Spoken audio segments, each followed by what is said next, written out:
Graça e paz, queridos. Uma boa noite.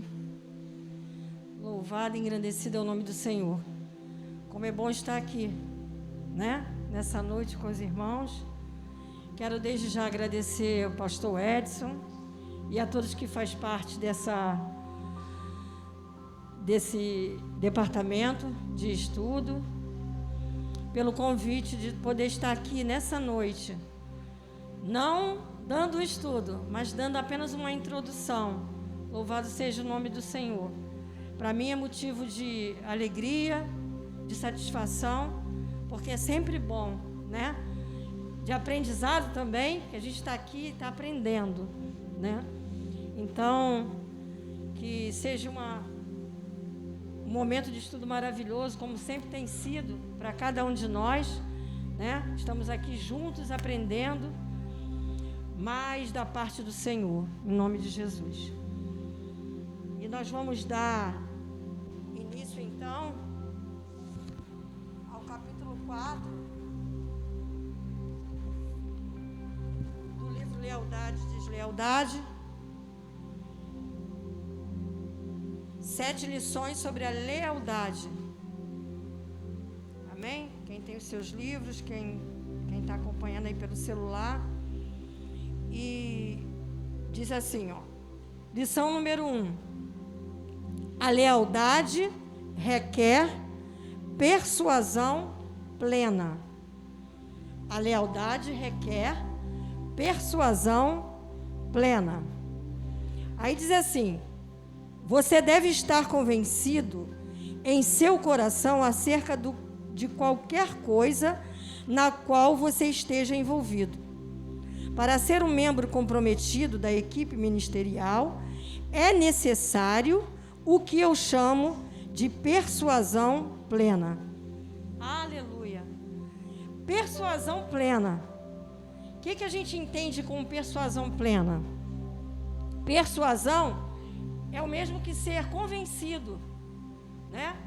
Persuadir é convencer o outro de alguma coisa, e pleno é a totalidade, é aquilo que é total. Então, o escritor vem dizer que você deve estar convencido, convencido em seu coração acerca de qualquer coisa na qual você esteja envolvido. Ou seja, você não pode estar dentro de um contexto ou de igreja, ou do teu trabalho, ou até dentro da sua família, na sua casa, naquilo que você está envolvido. Você tem que ter a plenitude. O teu coração, você tem que estar convencido plenamente, né, daquilo no qual você está envolvido. Porque se você não tem esse convencimento, se você não tem essa plenitude, você vai gerar em você e vai gerar no teu coração dúvidas, né? Você vai sempre estar como a gente costuma dizer no mundo, com o pezinho atrás, né? Acerca daquilo que você está vivendo. Como nós estamos falando aqui numa questão de ministério, né? De igreja, de ministério. Então, vamos falar aqui da nossa igreja. Se você está aqui nessa igreja e você não confia, você não tem a plenitude no teu coração, né? Não confia do que é pregado nesse altar, do que é ensinado nesse altar, das doutrinas que são passadas nessa igreja. Se você está aqui e você não tem essa confiança, não tem essa convicção, fica difícil. Vai ficar complicado. Não é verdade? Porque você vai gerar em você dúvidas. E se você ouvir alguma coisa contrária, que muitas das vezes pode não ser nem verdade, né? Você vai embarcar naquilo ali. Por quê? Porque o teu coração não está convencido, como diz o autor aqui, plenamente, naquilo no qual você está envolvido. Então, o meu entendimento, quando eu estava estudando, né, a primeira coisa que nesse capítulo, que eu creio que o autor quis deixar para nós, é que tem que haver. Não dá para você estar envolvido em alguma coisa no qual onde você não confia, aonde você não tem essa plenitude. Se não tem, tem que buscar. Tem que procurar, acreditar, buscar, para que você realmente esteja ali pleno. Porque o pleno é o total, é a totalidade daquilo que você pensa, daquilo que você vê, daquilo que você aprendeu, que você foi ensinado. Amém? Aí diz assim, ó: para ser um membro comprometido da equipe ministerial, é necessário o que eu chamo de persuasão plena. Então é isso. Então, se você está aqui nesse lugar, como membro dessa igreja, e você deseja galgar algo maior, você quer estar inserido nesse corpo de verdade, tem que ser dessa forma. De outra forma, não vai ser possível. Tem que ter a totalidade. Você tem que crer nesse ministério. Você tem que levantar a bandeira, aleluia, do que é ensinado e falado nesse lugar. Se você tem dúvidas de alguma coisa, busque saber. Lá na frente, um pouquinho, vai falar sobre isso. Busque conhecer, busque perguntar. Vai saber, para você tirar o quê? As suas dúvidas, para que você tenha essa plenitude. Amém? Aí vamos lá.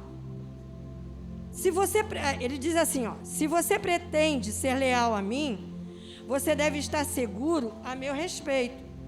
Seria eu alguém em quem você pode confiar? Seria eu alguém que é o que afirma ser? Aleluia! Ou seja, aquele que está nessa igreja, nosso pastor, está aqui, pastor Evani, que é o nosso pastor, né? E evangelista Miquel, que está como segundo pastor aqui. Se você não confia da integridade, no caráter desses homens de Deus que estão aqui na frente, você não vai confiar naquilo que do que sai da boca deles, daquilo que eles ensinam, daquilo que eles pregam, daquilo que eles colocam. Louvado seja o nome do Senhor. Então você precisa conhecer e confiar naquele no qual está passando. Aí ele pergunta, né? Será? Cadê? Cadê? Seria eu alguém que você pode confiar? Será que eu sou alguém que eu afirmo ser? Você tem que buscar saber isso, para que você tenha essa lealdade plena. Aí diz ele assim, ó, que certa vez perguntei a alguns pastores: o que levaria as pessoas a pararem a falar de mim? Alguém deu a resposta certa. Ele disse: se você parar de falar do trabalho do ministério, eles irão parar de falar de você. E isso é verdadeiro. Que coisa triste, né, irmão? Que coisa triste. Estudando, né, essa introdução, eu fui ver algo que acontece tremendamente nos dias de hoje. Porque a gente vai ver aqui, ó, Jesus foi acusado. Aí diz que lá em Lucas 23:2, Jesus foi acusado por muitas pessoas de estar enganando o povo. Vai acompanhando aí. Ensinando divisões ao nosso povo, impedindo-os de pagar impostos ao imperador, dizendo-lhes que é errado pagar impostos, afirmando ser um rei ungido. Enfim, Jesus foi acusado de falar todas essas verdades, mas ele foi acusado como se ele fosse um mentiroso. E o que eu percebi nisso? Que não é diferente hoje, queridos. Sabe por quê? Porque o que é certo, muitas das vezes aqui no mundo, vem como errado. E o que é errado passa a ser o certo. Jesus era o certo, estava fazendo tudo certo, era verdadeiro, mas ele passava como errado. Mas por que ele passava como errado? Porque os desleais, aqueles que não eram leais, se incomodavam, porque Jesus, quando chega e fala, e prega, e ensina, ele vai catucar, ele vai mexer com o desleal, porque ele é a verdade, ele veio com a verdade. Então, incomodou, mexeu. E aí, quando você mexe com o desleal, o que vai acontecer? Ele vai tentar fazer o quê? Fazer com que você, tentar virar um jogo, para fazer com que você seja o errado, né? E ele o certo. Não aconteceu diferente com Paulo, foi a mesma coisa.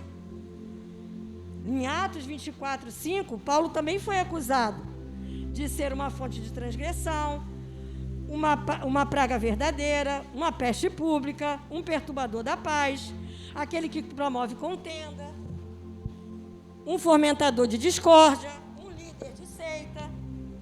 Enfim, Paulo foi acusado também, porque pregava o verdadeiro evangelho, de muitas coisas que ele não era. Era falso o que estava sendo pregado de Paulo, o que estava sendo falado de Paulo. Mas isso eram os desleais. Louvado seja Deus. Diz assim, ó, mais embaixo um pouquinho, diz assim, ó: quem quer que fosse trabalhar com Paulo, teria de estar plenamente persuadido acerca do seu caráter. Era ele, de fato, um líder de uma seita e de fonte de maldade? Alguma vez tentou desacralizar o templo? Eu não gostaria de trabalhar com alguém tão mau assim, disse o escritor. Então, quem estava com Paulo, ou quem estava com Jesus naquela época, deveria verdadeiramente conhecer o caráter, conhecer quem era aquela pessoa que estava ensinando, ter certeza, ter plenitude, ter certeza de quem era aquela pessoa, o que ele estava pregando, ter o conhecimento. Para quê? Para que na hora que viesse esses levantes, esses falsos testemunhos, essas falácias, a pessoa se manter o quê? Firme. Porque ela sabia em quem estava seguindo. Ela sabia em quem ela estava crendo. Não é isso que diz a palavra? Eu sei em quem eu tenho crido. Tem muita gente aí que fala muita coisa de Jesus, contrária. Mas se você verdadeiramente é um servo de Deus, que tem lealdade ao teu Deus, que conhece, que tem essa plenitude de conhecimento, confia, né? Você vai dizer isso. Eu sei em quem eu tenho crido. Pode falar o que quiser, mas eu sei quem é o meu Deus. Eu sei quem é Jesus. Eu sei quem é Paulo. Paulo, certa feita, foi expulsar, né, um espírito de uma menina. Não foi? Acho que foi nessa ocasião. E aí, o próprio espírito falou para ele, né? Não foi isso? Eu conheço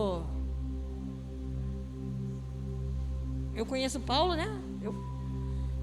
Eu sei quem é Jesus, eu sei que... Enfim, ele sabia, o próprio Espírito sabia. Eu sei quem é. Né? Mas o camarada que estava lá, você eu não conheço.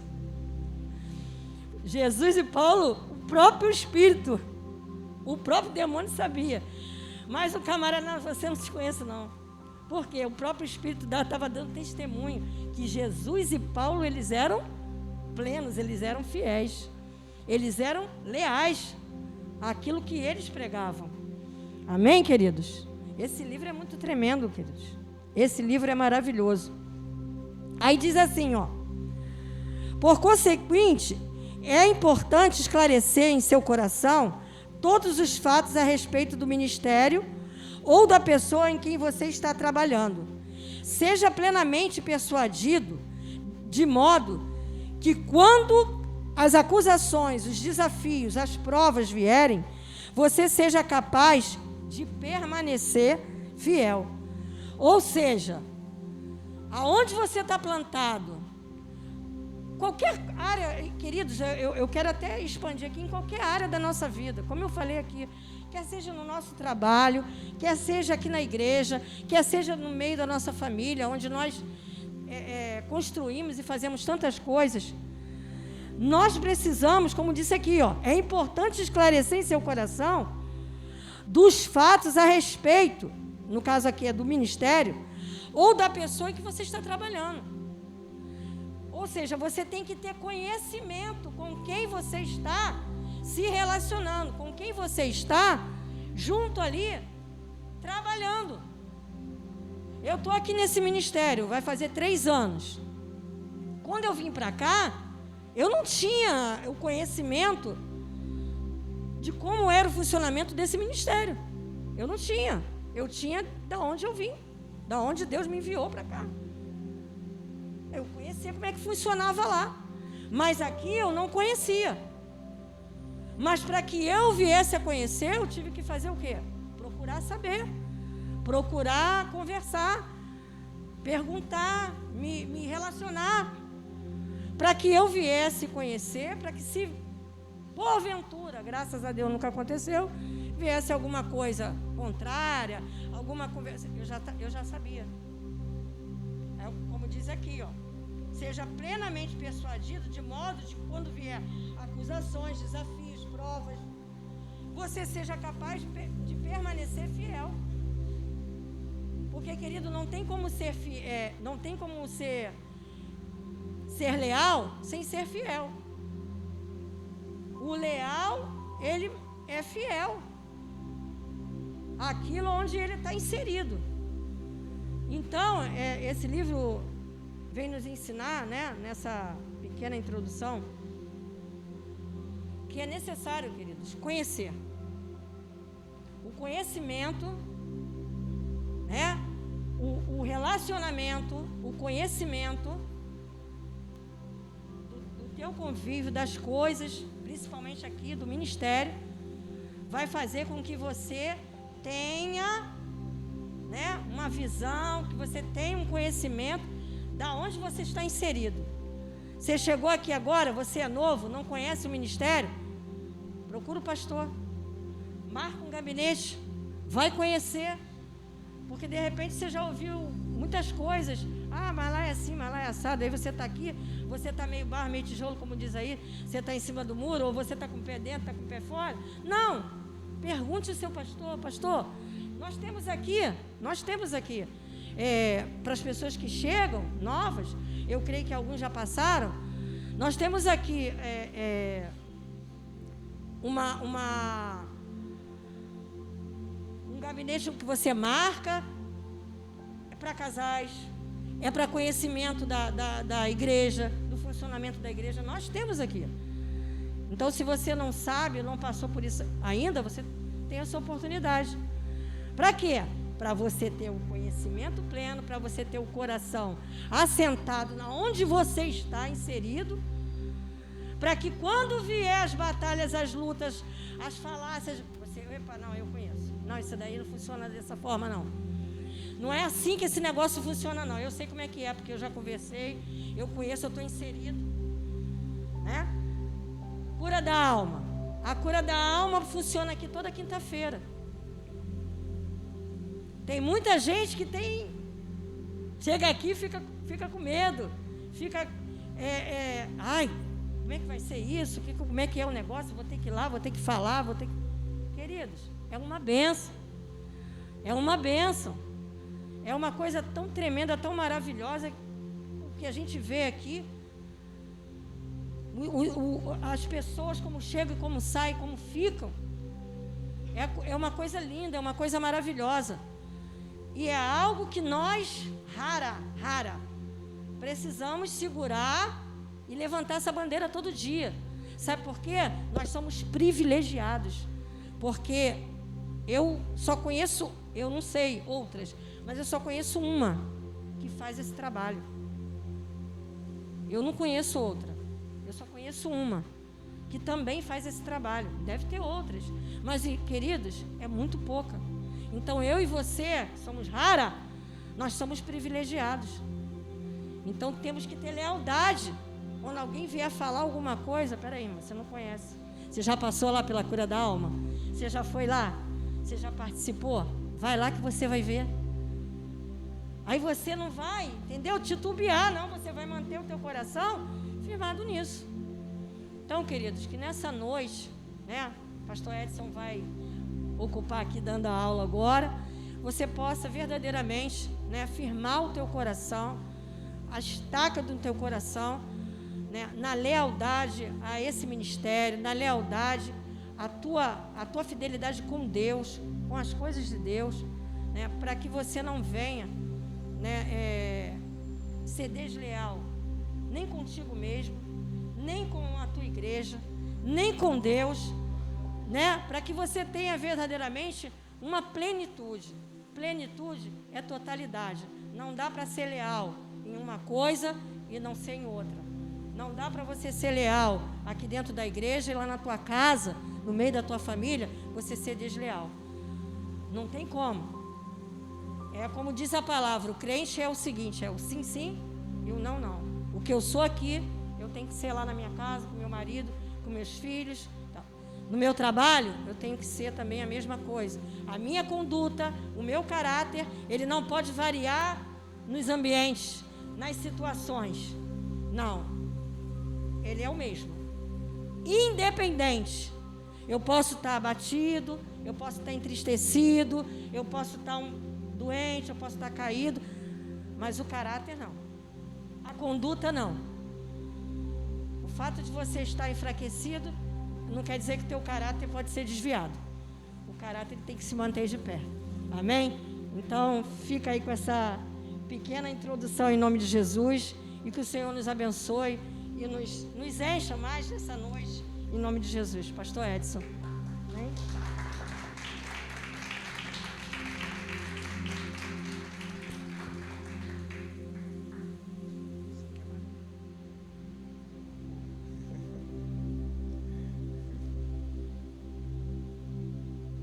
Boa noite a todos, graça e paz. Louvamos a Deus pela vida da diaconisa Débora. Primeira vez que ela esteve aqui ministrando. Trouxe um aprendizado para as nossas vidas. Amém, irmãos? Louvado seja Deus pela sua vida, diaconisa Débora. O Espírito Santo continue a te usar, tá? Amém, irmãos? Então, nós estamos estudando o livro Lealdade e Deslealdade.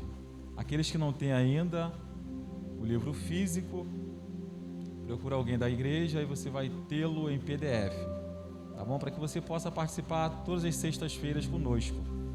Esse livro, cujo autor chama-se Dag Miller, é um pastor de Gana. Gana, para quem não sabe, é um país do norte da África. Ele é best-seller, é um pastor de renome, e esse livro que estamos estudando aqui é um de muitos livros que ele já escreveu.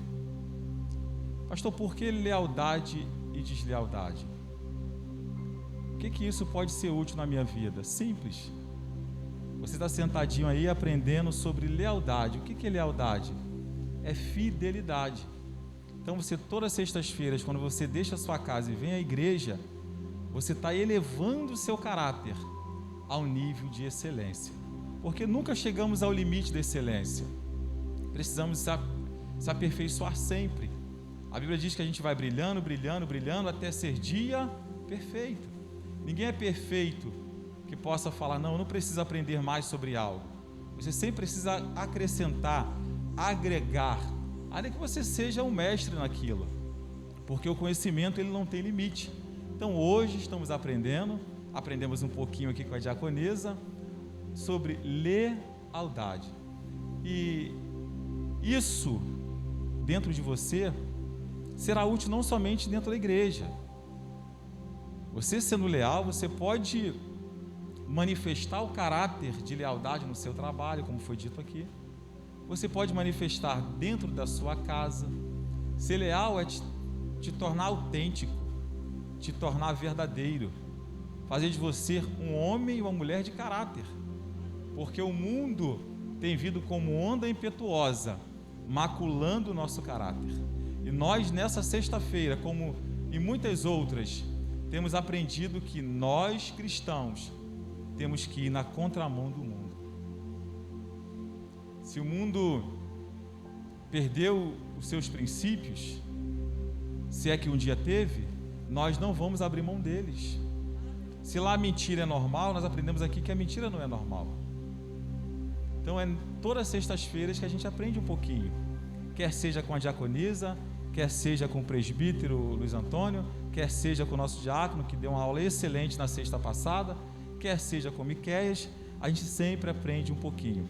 Eu vou agora pedir o nosso homem de Deus, Felipe, eu sei que ele tem PDF ali, ele que vai ler agora o próximo subtópico, para a gente poder explanar a respeito. Pode haver fumaça sem fogo?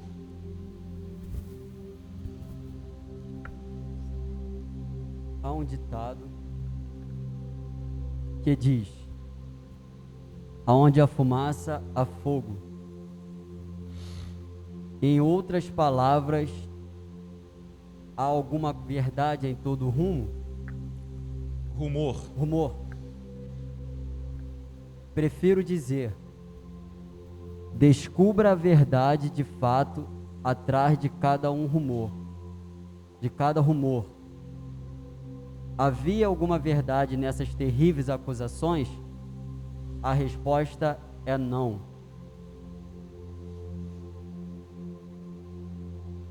Não terminou, dá prosseguimento. Na experiência normal do ministério, haverá numerosas acusações, rumores e histórias envolvendo cada homem de Deus. Então,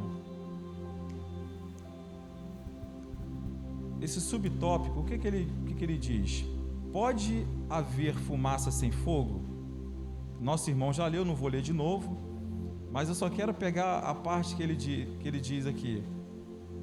Havia alguma verdade nessas terríveis acusações? O autor está fazendo menção do que ele escreveu lá em cima. A diaconisa falou aqui de duas pessoas que foram terrivelmente acusados injustamente. Quais foram? Se você não estava dormindo, você deve ter aprendido. Quais foram as duas pessoas que ela fez menção aqui? Quem? Presbítero? Então, ele dá prosseguimento aqui nesse subtópico. Havia ou existia alguma verdade nessas terríveis acusações? Veilson? Não. Eram acusações, eram inverdades. Não havia fundamento, embasamento naquilo que eles falavam a respeito de Jesus. E aqui vai a primeira aplicação para nós. Nós temos que tomar muito cuidado com aquilo que dissemos das pessoas, principalmente se elas forem servos de Deus. Nós ficamos terrivelmente chateados quando ouvimos falar que alguém falou da gente.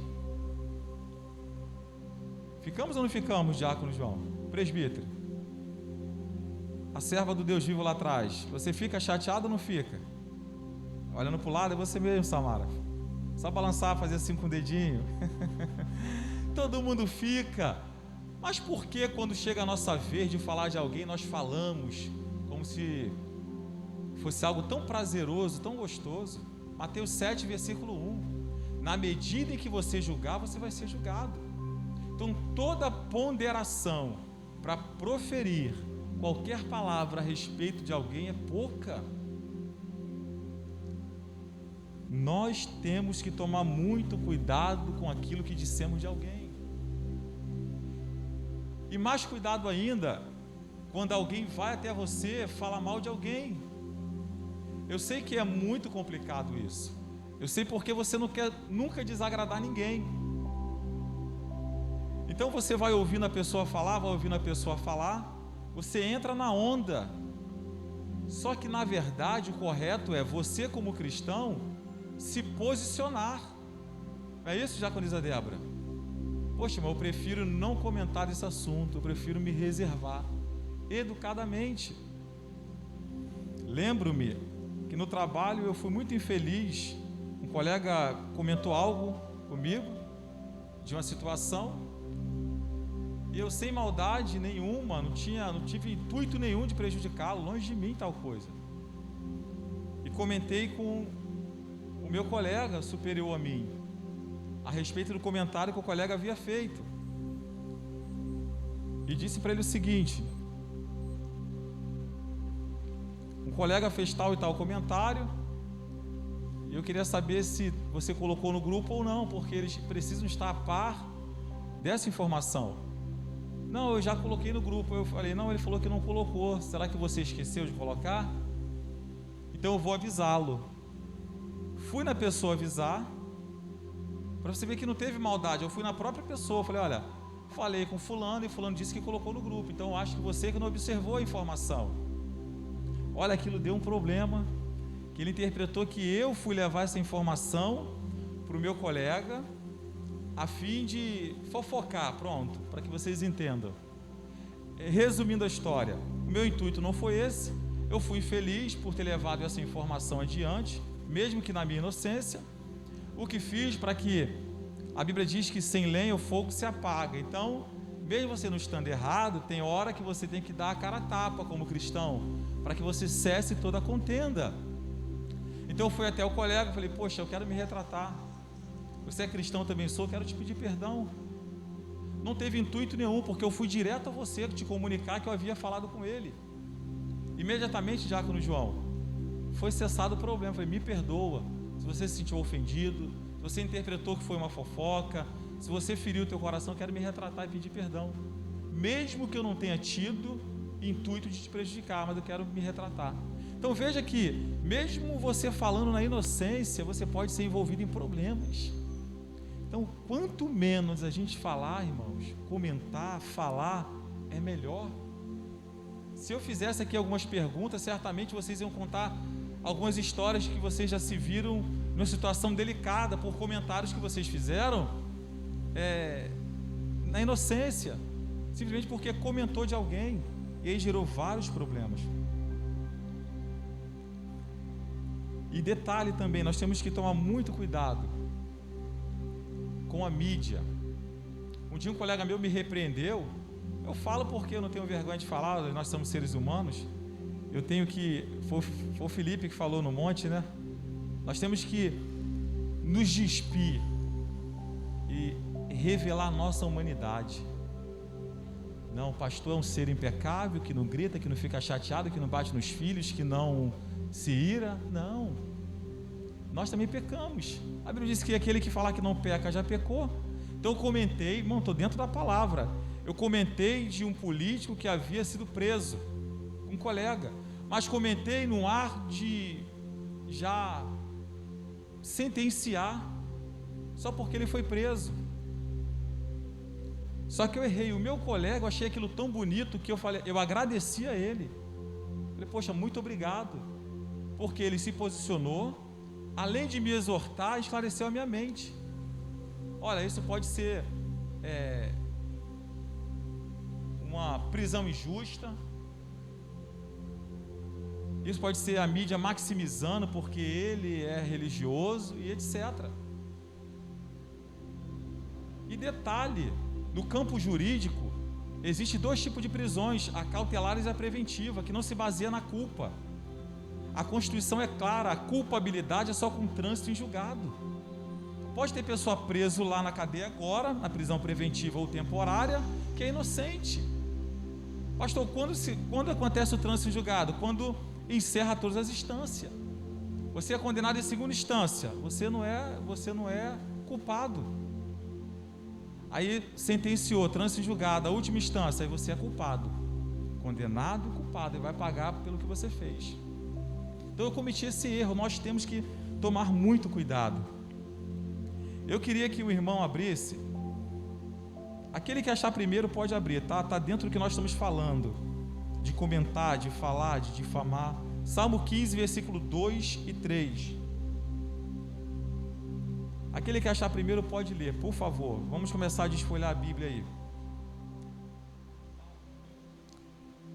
Quem pode ir lá com o microfone?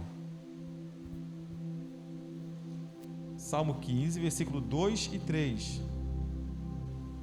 Aquele que anda em sinceridade e pratica a justiça e do coração fala a verdade, aquele que não difama com a língua, nem faz mal ao seu próximo, nem contra ele aceita nenhuma afronta. Leia o versículo 1 agora desse salmo.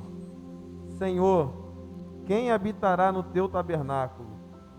Quem morará no teu santo monte? Aí vem discorrendo várias qualidades. Aí chega no versículo 2 e 3, fala em difamar.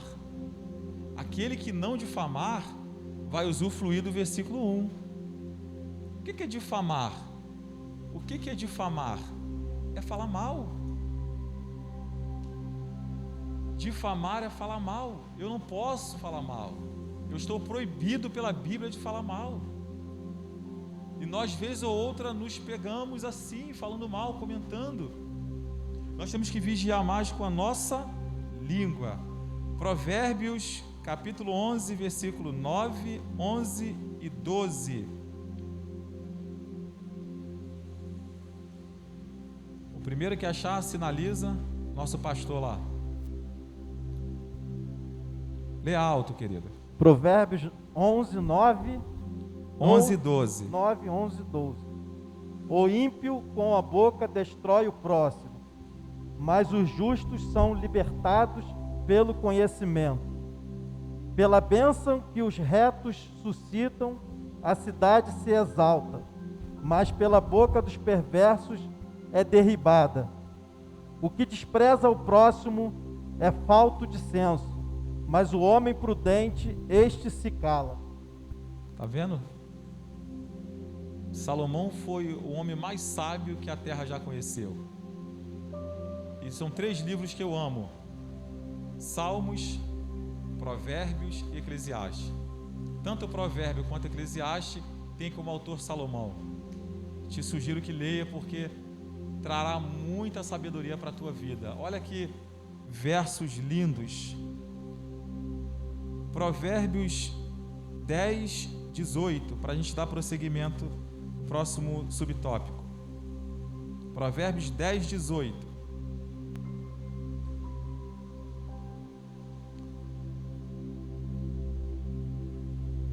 Diaconisa Débora.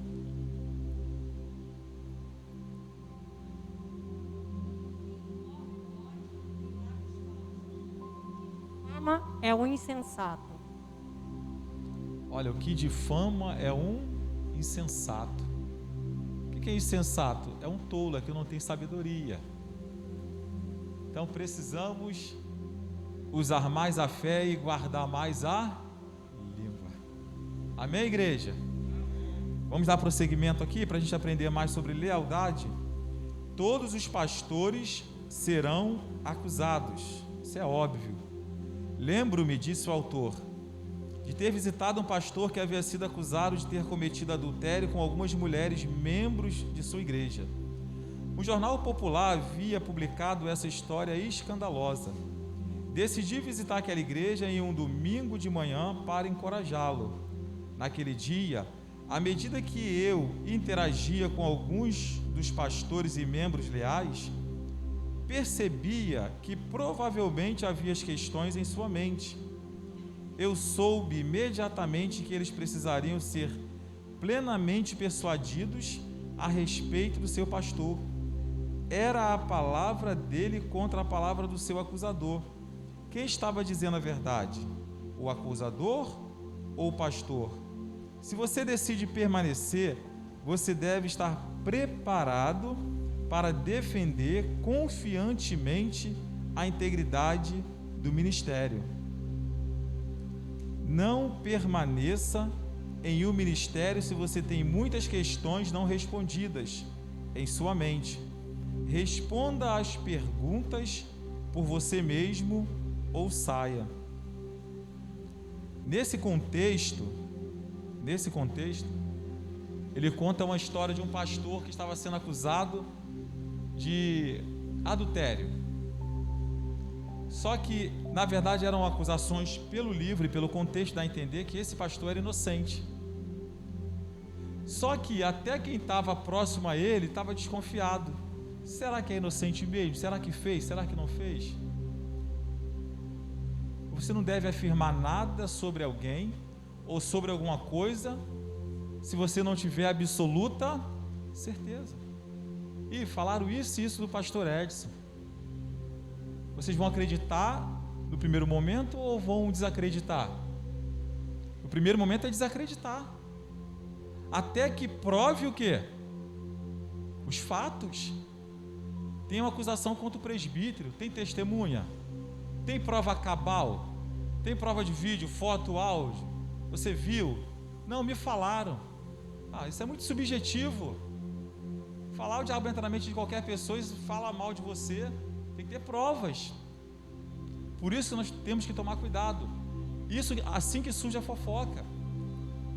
Falam de mim para você, aí o João fala para o pai dele, o pai fala para a esposa, para a mãe dele, aí já são 3. Aí a mãe fala para a filha fala para o esposo, são 6. Daqui a pouco 30, 50, 100 pessoas estão me difamando. Por quê? Porque em nenhuma das 30 apresentaram provas irrefutáveis. Tem que ter prova. Aí você vai levando adiante e aquilo vai criando uma bola de neve. Aí chega lá no final, eu já estou sendo desenhado como um satanás, como um monstro. Como na verdade, em todo o contexto, eu sou inocente. É isso que o pastor foi à igreja lá para consolar o pastor, porque ele provavelmente, ou certamente, deve ter tido o conhecimento de que aquilo tudo ali era uma calúnia, difamação, não procedia. Então ele presenciou que uma parte daqueles que se diziam leais estavam hesitando, titubeando acerca daquilo. E aí ele conclui aqui: você deve estar convicto a respeito das pessoas e principalmente do ministério e pastores da igreja que você está servindo. Se alguém levanta hoje uma calúnia sobre o meu pastor, sobre os meus pastores, que é o pastor Ivani e o pastor Miqueias, eu vou até eles imediatamente, eu não vou acreditar, porque eu conheço o caráter de ambos. Se não me mostrar provas concretas, eu não vou acreditar. Se eles não proferirem com as suas próprias bocas, porque eu confio no caráter dos dois. Nós confiamos, não só eu, confiamos tanto que a gente faz cura da alma. Foi dito aqui, o que é cura da alma, para quem não sabe? Nada mais é que um atendimento pastoral. Não é um dragão, um bicho de 7 cabeças. Você vai ter um atendimento com o teu pastor, e ali ele vai entrar na sua intimidade a fim de te ajudar, só isso. Mas só vai saber daquilo que você externar. Ele não vai te obrigar, não, tem que falar, não, você vai falar aquilo que o Espírito, claro, se pede para se falar toda a verdade, porque quando a verdade ela é dita, há uma libertação plena. E ali você conta a respeito da sua vida, dos seus traumas, da sua dificuldade, e ele introduz conhecimento que ele tem de psicologia e principalmente conhecimento da Bíblia. E a unção que está sobre ele vai despedaçar todo o jugo que está sobre a sua vida.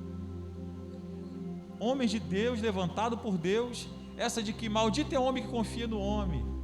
Não quer dizer que eu não possa, se fosse assim eu não ia confiar em ninguém, meu Deus do céu. Vamos interpretar a Bíblia, vamos fazer uma hermenêutica correta da palavra. Pode falar, leva o microfone aqui para o diácono João, ele tem toda a liberdade para falar aquilo que o Espírito Santo colocar na boca dele. Isso que o senhor está falando é muito importante, porque... Mais alto. Som. Isso que o senhor falou é muito importante, porque o texto, quando fala maldito é o homem que confia no homem, o contexto, na verdade, fala do homem confiar em si mesmo, no seu próprio braço, na sua própria força. Não está falando em você externar, né, para o seu próximo. Você pode confiar sim, mas o contexto fala de se confiar em si mesmo, a autoconfiança. E aí ele termina o versículo e faz do seu braço a sua própria confiança. Amém, glória a Deus. Todos entenderam? Então, se maldito é o homem que confia no homem, no sentido de que você não pode confiar em mim, você não vai confidenciar nada para amigos, você não vai confidenciar nada para o seu pai, para o seu cônjuge, para o seu pastor. Aí você estaria ferindo a Bíblia, então você já é maldito por si só. Não, é no sentido de confiar, no sentido de braço forte, como o nosso diácono acabou de falar. A Bíblia diz que bem-aventurado é o homem cuja confiança está em Deus, no sentido de que Ele pode me proporcionar a minha vitória. Você diz, eu confio no presbítero que ele vai arrumar aquele empregaço para mim. Aí ele morre. Ou então ele tenta de todas as formas, não consegue, você confiou nele. Entende? Mas confiar no sentido de interagir, de revelar segredo, revelar suas fraquezas, seus problemas, isso a Bíblia não condena, pelo contrário, a Bíblia manda a gente termos amigos, e os pastores, os líderes são nossos amigos de grande confiabilidade.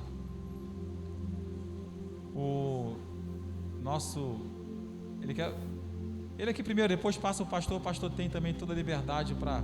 Aqui, irmãos, é uma aula participativa. Pastor, eu quero participar também, eu quero falar 10 minutos. Posso? Pode, qual o problema? Pastor, interessante é que essa questão de confiar, né? Às vezes a gente quer confiar algo para uma pessoa, só que aquela pessoa não atingiu um nível de maturidade para receber isso.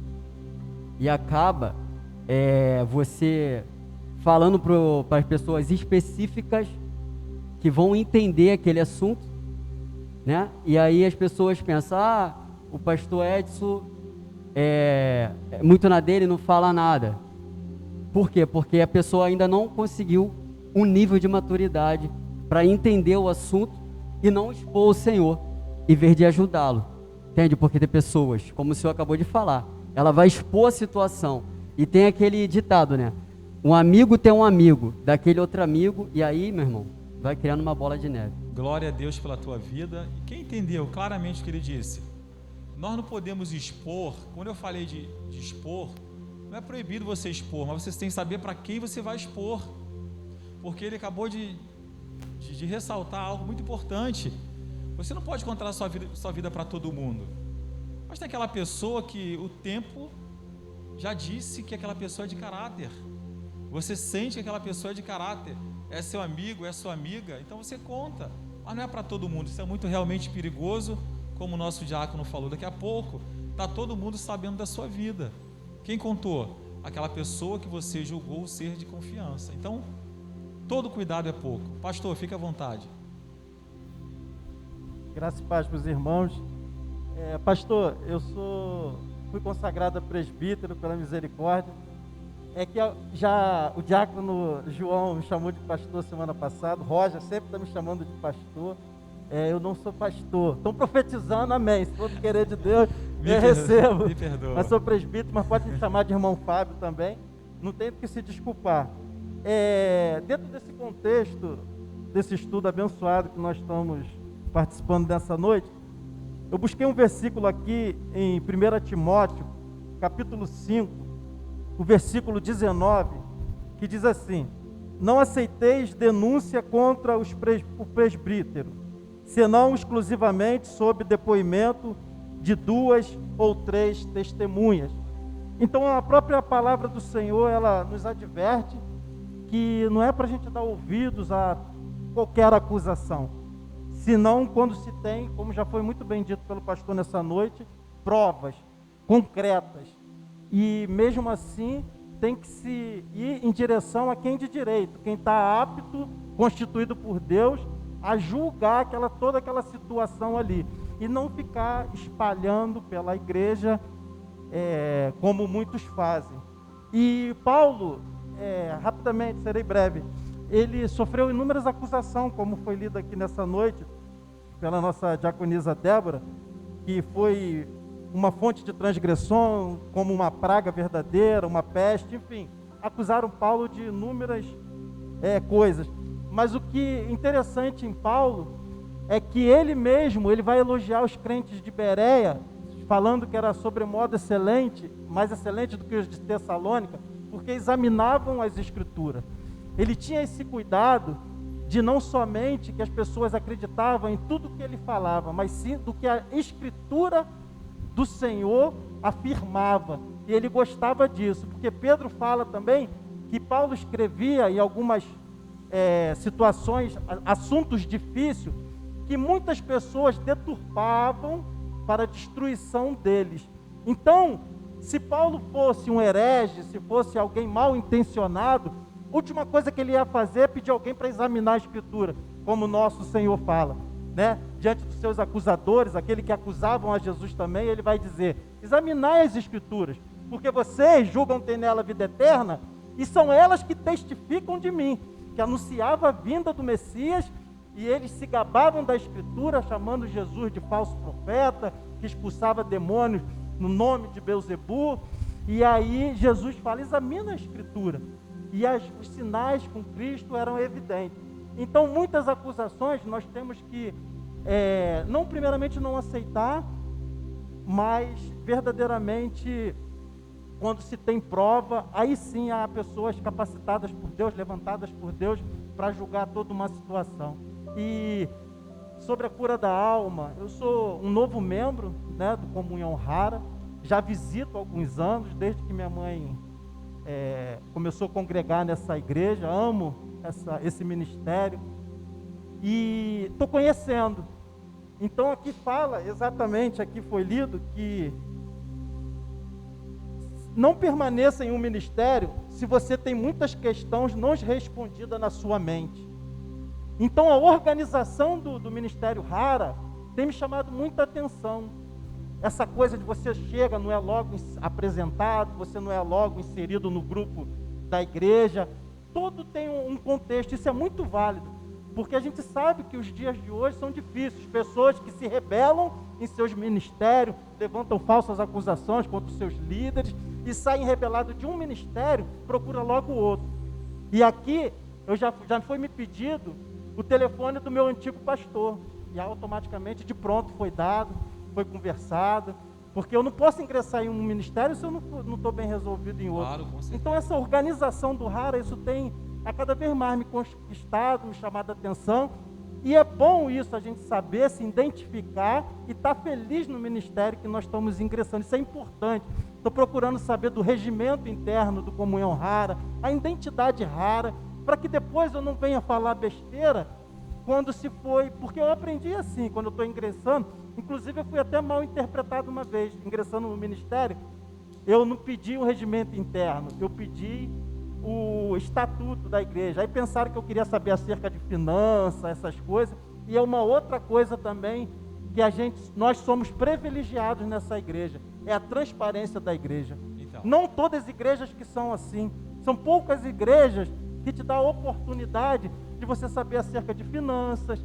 Muitas das vezes, obviamente, quando você vê a seriedade nos líderes, isso é o que menos vai se importar de você procurar saber, porque eles já transmitem a confiança, e é o que Paulo fazia através do seu testemunho. Ninguém questionava Paulo, ou acusava Paulo, quando ele pedia cartas para perseguir a igreja de Cristo, mas foi entrar no querer de Deus e fazer a vontade de Jesus, aí que se levanta, porque os usados por Satanás que queriam parar Paulo.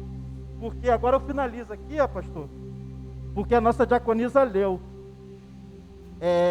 O que levaria as pessoas a pararem de falar de mim? Logo na primeira folha do capítulo 4. Aí a resposta é: se você parar de fazer o trabalho do ministério, elas irão parar de falar de você. E isso é muito verdadeiro. Então Satanás quer nos parar a todo instante. Sempre vai usar um desligado, alguém natural, que não está na mesma ligação, para poder te entristecer, levantar calúnias a teu respeito, para você se abater e parar. Aí, quando conseguir o que é o intento dele, aí as pessoas vão parar de falar de você. Glória a Deus. Eu não vou nem explanar a parte final aqui. Não permaneça em um ministério se você tem muitas questões, que o senhor já explanou, o senhor já deu a aula e já explanou esse assunto aqui, que foi a parte final. Agora, se você tem seu livro aí, ou em PDF também, vamos dar prosseguimento para a gente fechar aqui. Transparência sobre as finanças. Nosso irmão acabou de falar isso. Informe aqueles que fazem diferença, a origem de tudo que você tem. Não seja um sujeito misterioso. Alguns pastores, quando questionados sobre como compraram um carro caro, respondem dizendo que o Senhor proveu. Sabemos que o Senhor proveu, mas como Ele proveu e por meio de quem? Mesmo se eles deixarem de perguntar a você, saibam que eles estão perguntando essas coisas em sua mente. Embora eu não tenha a obrigação de fazê-la, tento explicar a origem de todas as minhas bênçãos àqueles com quem trabalho lado a lado.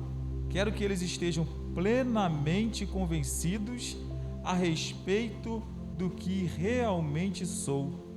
Eu não concordo em ser uma pessoa misteriosa que ninguém pode me conhecer, que ninguém pode conhecer. Quando começarem a acusá-lo, são aqueles ao seu redor que deverão ser capazes de responder confiante e corretamente.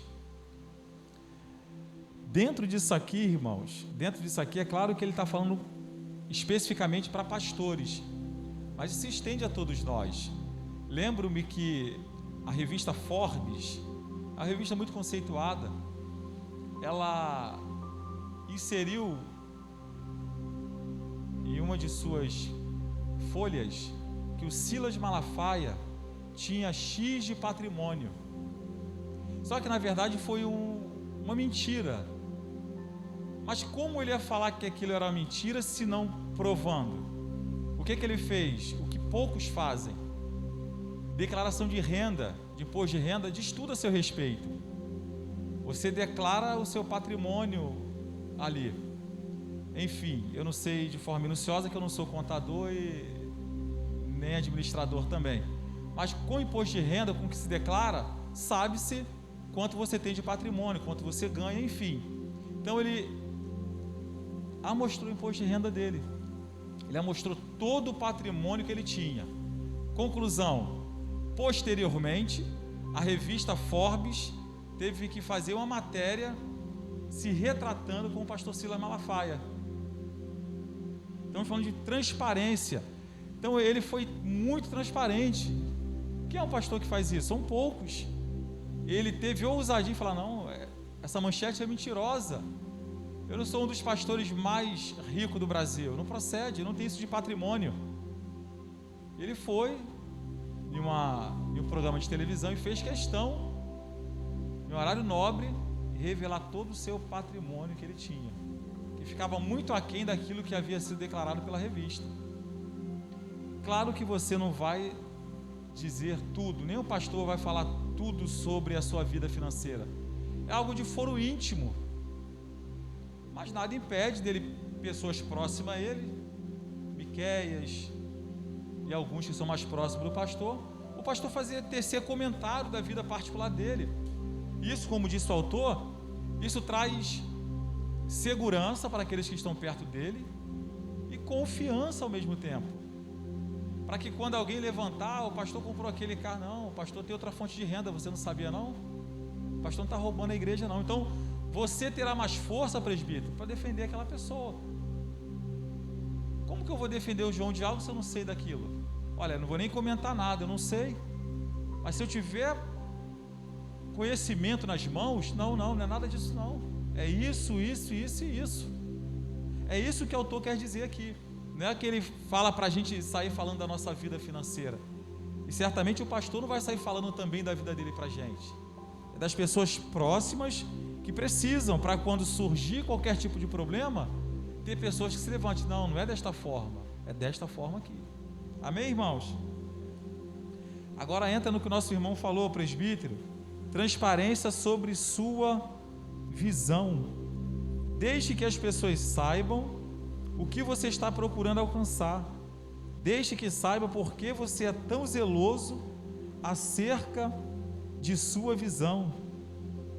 Essa é uma das razões por que ensino, por meio de longas listas de motivos, que certas coisas devem ser feitas.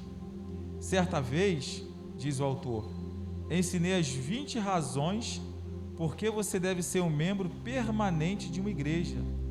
Lembro-me também de ter ensinado 54 razões por que você deve ser um ganhador de almas. Quando apresenta a alguém 50 razões para fazer alguma coisa, você não concorda que ele ficará plenamente convencido? Quem entendeu esse tópico aqui? Ele está falando mais para a liderança. Nosso irmão acabou de falar aqui agora. Você que pretende entrar para a comunhão rara, você tem que saber do caráter do pastor, primeiramente, do líder, saber da visão da igreja, dos propósitos estabelecidos por ela, o que ela busca alcançar, qual é a visão da igreja concernente ao reino, quais são as suas doutrinas fundamentais. Você tem que pesquisar, para depois, quero ser membro. Poxa, a igreja fala isso, a igreja é assim. Poxa, o pastor tem essa mania. Poxa, os irmãos se vestem assim, de bermuda. E as irmãs colocam um brinco. Então, você não pode ficar alheio. Você tem que, ao tomar uma decisão importantíssima, certificar de tudo aquilo que foi dito aqui, por mim e pelo nosso presbítero. Conhecer a igreja. Geralmente isso não acontece. Você vem, sente aquela presença maravilhosa. Deus me tocou, vou ficar aqui. Aí você fica. Você não conhece o pastor, a vida do pastor, você não sabe quem são os membros, você não sabe qual é a visão que a igreja segue, quais são as doutrinas fundamentais. Isso é muito importante. O que a igreja crer como verdade bíblica, para depois você não entrar em um grande choque, um grande conflito e se decepcionar e sair para outra igreja. Aí chega na outra igreja, você entra novamente lá sem saber de nada e se decepciona depois de 1 ou 2 meses. Daqui a pouco você já passou por 50 igrejas, não ficou em nenhuma delas, porque você se precipitou. Claro que o Espírito Santo fala, mas estude, certifique, busque informação, como o nosso irmão falou. Deixa eu ler o regimento interno. Quais são as doutrinas fundamentais que a igreja, a comunhão rara, está fundamentada? O que vocês creem? Qual é a visão, pastor Evani, da igreja? Qual o objetivo da igreja plantada aqui no Rio de Janeiro? Aí você vai começar a conhecer. Vem mais para os cultos para saber da liturgia do culto. Poxa, aqui não toca ainda da harpa, vou voltar para a assembleia. Mas você já passou para a comunhão rara, vai voltar para a assembleia. São pequenos detalhes que podem fazer a diferença e trazer decepção na sua alma. Amém, irmãos? Essa parte eu acho muito interessante. Presbítero, o senhor está com o livro aí? Lê essa parte para a gente. Eles pensavam que ele, o pastor, estava de férias. Presta atenção, irmãos. Lembro-me de um pastor que estava cometendo tantos atos errados que ele teve de ser corrigido e até suspenso. Para preservar o ministério desse pastor, protegi sua privacidade e os detalhes do caso de tal maneira que a congregação até pensou que a suspensão dele foram um período de férias. Todavia, quando essa pessoa rebelde eventualmente debandou do meu ministério, ela foi por aí espalhando todo tipo de história sobre mim. Ele tinha justificado sua saída. Agora aqui. Oi?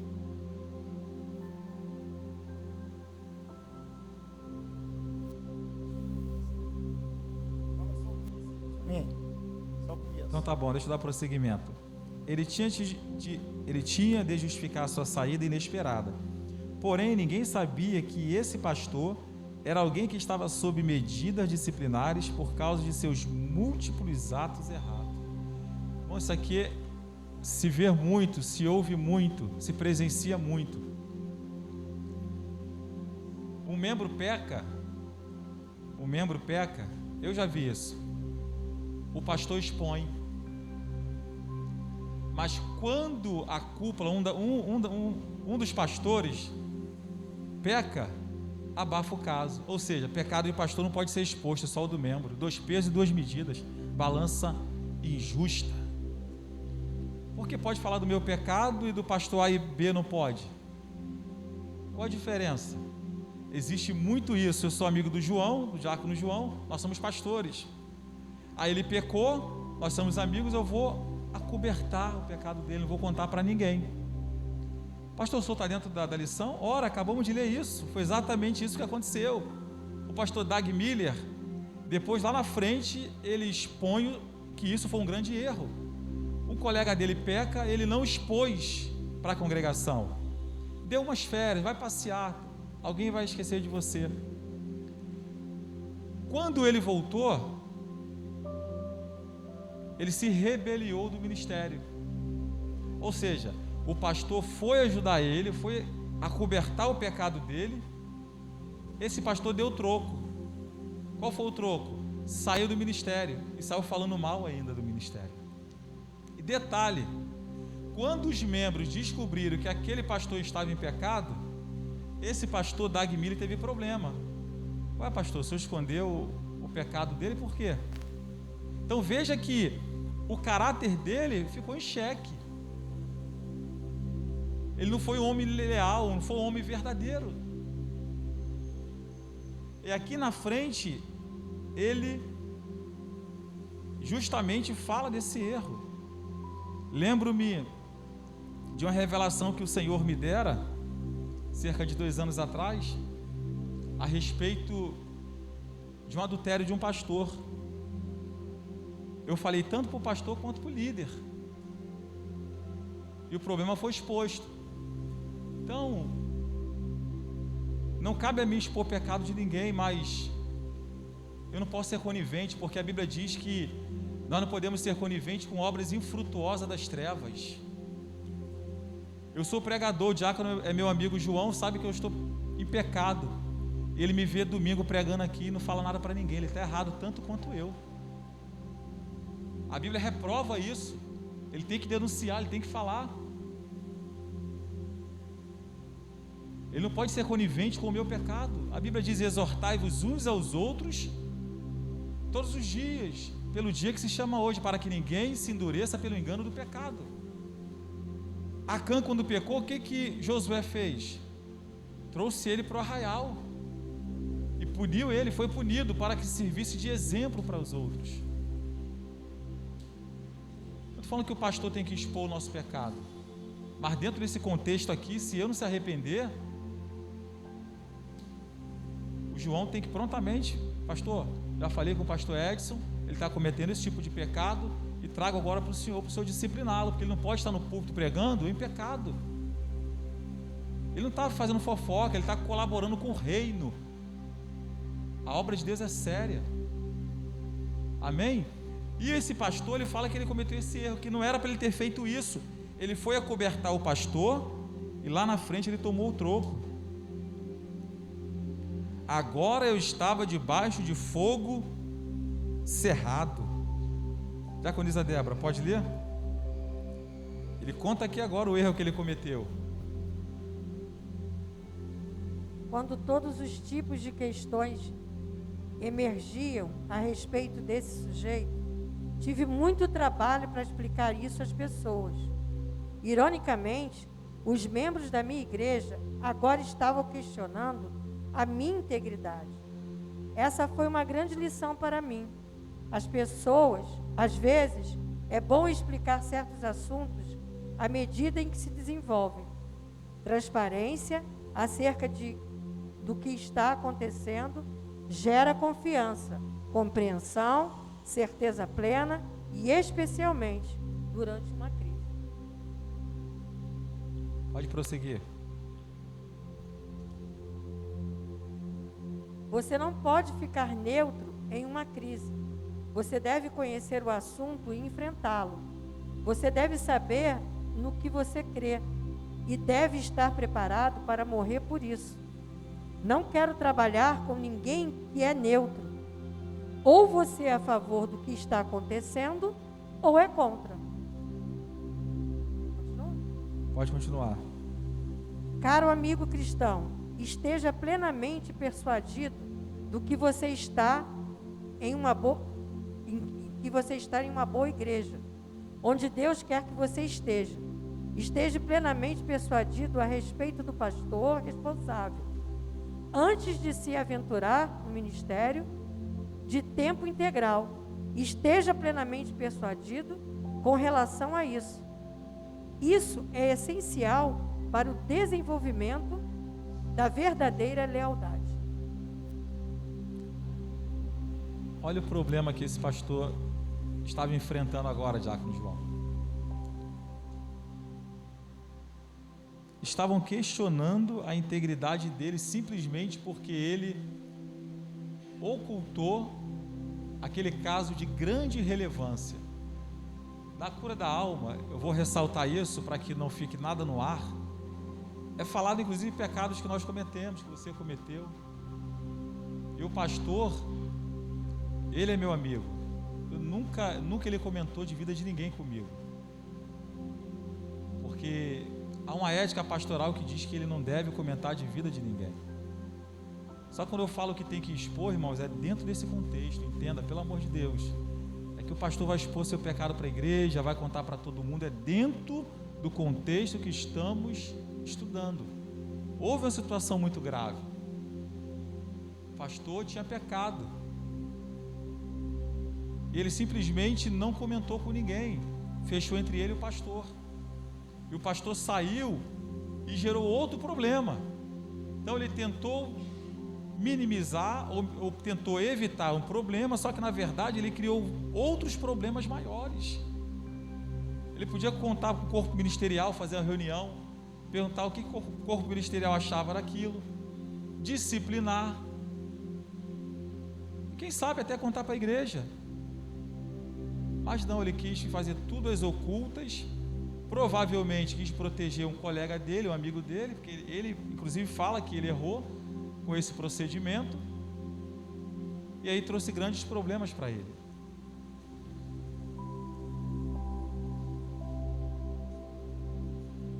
Claro, fica à vontade.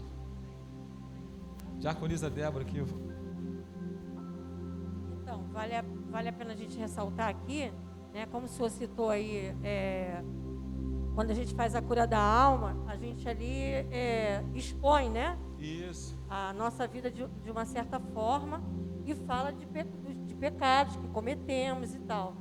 Só que a gente não deve confundir o que está sendo falado aqui no livro. O que está sendo falado aqui no livro é de alguém que já estava inserido, né, no contexto da igreja como um líder, pastor, uma pessoa que já estava inserida, e ali ele cometeu um pecado, né, e aquilo teria que ter sido vindo à tona para o tratamento.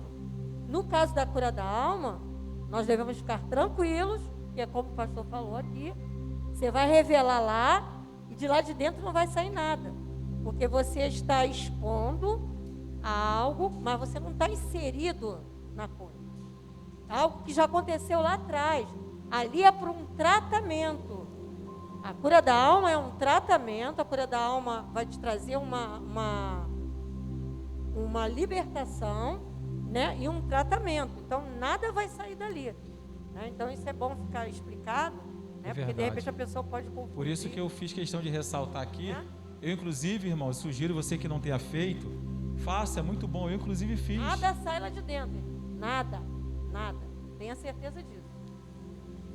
Se a gente não tem coragem de fazer a cura da alma, de ter um diálogo com o nosso pastor, é porque realmente a gente realmente não estamos preparados para estar aqui. Como foi dito aqui, para você estar no ministério, você tem que confiar no teu líder. Como que eu estou no ministério e não confio no meu próprio pastor? Fica complicado, não fica, irmãos? O homem que Deus instituiu para julgar a minha causa, para me ajudar nas minhas fraquezas, como eu não posso confiar nele? Ah, pastor, homens falham. Ué, claro, homens falham, você falha, eu falho. Homens falham. O senhor que é casado, o senhor não confidencia a sua vida mais que íntima para sua esposa? Ela é de sua confiança, extrema confiança, não é verdade? Até que ela prove o contrário. O pastor de nossa extrema confiança até que ele prove o contrário. É ou não é? Então nós temos sim que levar o nosso pastor como líder espiritual. Nossos problemas, nossas causas, nossas dificuldades, Ele é a pessoa que Deus levantou nesse ministério, tanto ele quanto o evangelista Miqueias, para estar nos assistindo. Se ela vai falar, obreira Fátima, diaconisa Fátima, ele está nos assistindo, está nos ajudando, ele está nos orientando, eles são os nossos tutores, nossos líderes, nossos amigos, nossos pais espirituais. Amém, irmãos? Pode falar agora, Ciara. Boa noite. Por isso que é bom a gente entrar numa igreja e saber Fala tudo alto. isso que Fala você, alto, diaconisa. e saber tudo isso que você está falando. Por quê? Porque essa aqui é a minha primeira igreja. Espero que seja a última. E quando eu entrei, o pastor que quando eu entrei já tinha pecado e não quis ser tratado. E continuou no ministério. Até que ele errou de novo. E isso para mim foi o fim. Por quê? Porque ele ofereceram o tratamento para ele, ele não aceitou e continuou ministrando, continuou pregando, entendeu? E quando ele pecou, quando ele errou, quer dizer, muitos antigos sabiam da vida dele particular, mas eu não sabia. Então aquilo para mim foi um baque, foi uma coisa que eu custei me curar, entendeu? Orava muito a Deus para não encontrar com ele na rua, porque eu ia falar muita coisa para ele, porque eu depositei uma confiança, eu falei coisas minhas do passado lá que eu confiei nele. E ele demonstrou que não era de confiança. Mas eu entrei na igreja não sabendo de nada. Está entendendo? A gente está dentro do livro, dentro do contexto, mas ele foi disciplinado, não é verdade? Nosso líder se posicionou, disciplinou e tudo foi resolvido. Vamos, lição de número 2. Sua lealdade deve ser para com... Aí eu fecho agora, a gente termina o estudo. Deve ser para com a mais alta autoridade. Diácono João, está com o livro em PDF aí? Lê para a gente, por favor. Em uma grande organização como a igreja, sempre haverá certo número de autoridades a quem você deverá submeter-se. Obviamente, algumas delas terão uma posição mais elevada que outras. A lição aqui é: se a questão da lealdade surgir, sua lealdade deverá ser para com as mais alta autoridade. Por exemplo, a estrutura de nosso ministério consiste em apacentadores comunitários, líderes de célula, apacentadores ministeriais, pastores congregacionais ou capelas e ministros seniores. Se, por exemplo, o pastor congregacional começar a dizer coisas que são contrárias à visão geral da igreja, sua lealdade deverá ser para com a mais alta autoridade. Se o pastor mais antigo começar a dizer e fazer coisas que são contrárias a Cristo, você não deverá segui-lo. Continua? Até aí está ótimo. Irmãos, olha que interessante aqui. Eu acabei de falar agora, se nós estamos em uma igreja e nós não somos leais a Cristo, é óbvio, mas a nossa igreja, o nosso pastor, leal pode ser interpretado como fiel, como submisso, porque ele é a autoridade eclesiástica máxima nessa igreja. Então, todas as diretrizes passam por ele para vir para nós. E se porventura, e tem outros pastores aqui paralelo que ajudam, pastor Silvio, eu, pastora Norma, Augusto, Hélio e muitos outros. E aqui dentro, como ele falou, se houver conflito entre alguns, divisão, e o pastor, a igreja tem que ficar com a mais alta autoridade. Correto? Aconteceu litígio lá na época de Moisés, alguns litígios, mas Moisés era a autoridade instituída por Deus máxima. Ele dava as coordenadas, ele guiava o povo, ele que dizia quando era para o povo parar, quando era para o povo continuar. Ele foi a autoridade constituída por Deus. A gente tem que entender isso. Ah, mas eu sou mais bonito, ganho mais que ele, falo mais bonitinho. Não importa. Moisés era gago. No entanto, ele foi líder. E aí? Você tem que respeitar. Isso é princípio. as autoridades constituídas por Deus. E se houver conflito, divisões da igreja, você tem que ficar com a autoridade que Deus constituiu. Ele não é um anjo, ele não é Deus, mas ele foi... Só abrindo um parente aí, pastor, você vê que Deus vê a necessidade do povo para levantar Moisés. Ele chama Moisés e fala: Moisés, vou te colocar de frente, porque o meu povo está sofrendo, ele está cativo, então é necessário levantar você. Ou seja, não foi por Moisés em si, mas também pela necessidade do povo. Isso. Então, irmãos, o pastor, ele é como um pai. Se você estiver passando mal na sua casa, ligar para ele, ele vai te atender. O funeral de alguém da sua família, ele vai fazer. Eu estava no trabalho e minha filha passou mal. Eu só tinha dinheiro no trabalho, minha mãe estava sem dinheiro, meus filhos estavam com minha mãe. Então eu liguei para o pastor Silvio, ele usou o carro. Eu liguei para o pastor Evani, ele me prestou o dinheiro. Então, são amigos que vão nos socorrer na hora que a gente precisar. A pastor Silvio não paguei a corrida que ele não quis, não, o do Uber, ele me abençoou. Mas os R$200 que o pastor Evani me prestou, no dia seguinte, no domingo, eu mandei um obreiro pagar ele, eu acho que foi o Roger, né? O obreiro Roger ali levantou a mão. Então, eles são homens de Deus que foram levantados para nos ajudar. Nós temos que ser totalmente submissos a ele. Ser submisso não quer dizer que você não possa ter opinião contrária. Você pode questionar, você pode ter opinião contrária, mas tudo dentro de um contexto respeitoso. E se porventura surgir problema, litígio, fiquemos com a autoridade maior. Aí o autor fala: e se essa autoridade maior, que são os nossos pastores, não estiver dentro da palavra, aí você não segue. Você só vai segui-los se ele estiver convergindo com aquilo que está descrito na Bíblia. Se estiver fora, ninguém segue, nem eu, não sou maluco. Então só vamos seguir aquilo que tiver na palavra. Sim ou não? Não é seguir cegamente, não é isso. Não é seguir cegamente. Porque o único que a gente tem que seguir cegamente, na certeza que vai nos levar para o céu, que não erra, é o Espírito Santo. Pastores são passíveis de erro, tem fragilidade, se ira, como Moisés se irou como um grande líder, tem problemas, erram também. Numa certa reunião aqui, o pastor perguntou se nós concordávamos. Eu levantei a mão e falei: pastor, não concordo com o que o senhor disse, sou amigo dele. Eu contrariar o nosso pastor, ou me posicionar contra aquilo que ele disse, não significa que eu sou desleal. Você pode ficar quietinho, sair daqui e falar mal dele. E eu que levantei a mão falando que não concordo, vou sair da porta para fora, acabou o assunto. E expliquei porque eu não concordava.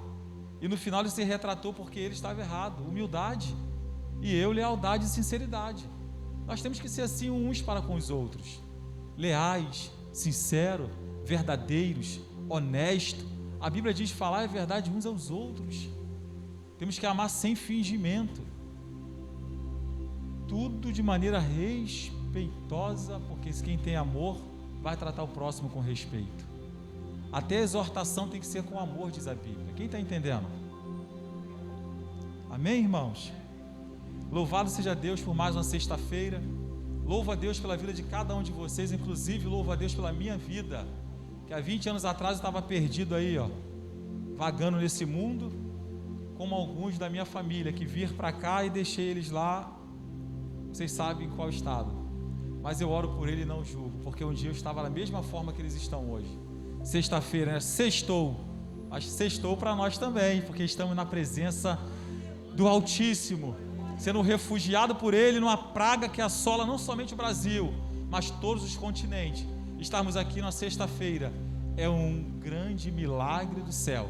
Louvamos ao Espírito Santo, irmãos, por esta grande oportunidade. Não lastime, não reclame, não murmure, agradeça a Deus, porque agora, nesse exato momento, tem pessoas perdendo entes queridos, tem pessoa querendo respirar, mas não consegue porque não tem respirador, outra que mesmo com respirador sucumbe, porque estão lá nos hospitais públicos, que são precários, estão clamando por misericórdia. Nós estamos saudáveis, estamos bem, nossa família está em casa, vamos ver daqui a pouco, alguns daqui a pouco mesmo, literalmente, outros como eu, só da meia-noite e pouca depois da oração, mas na certeza de que vou ver meus familiares. Então é um privilégio muito grande para nós estarmos refugiados debaixo das asas do Onipotente. Louvado aquele João, eu falo sempre João, é amizade, no amor, mas é diácono João. Louvado seja aquele presbítero Geraldo que nos transportou do reino das trevas para o reino da sua maravilhosa luz.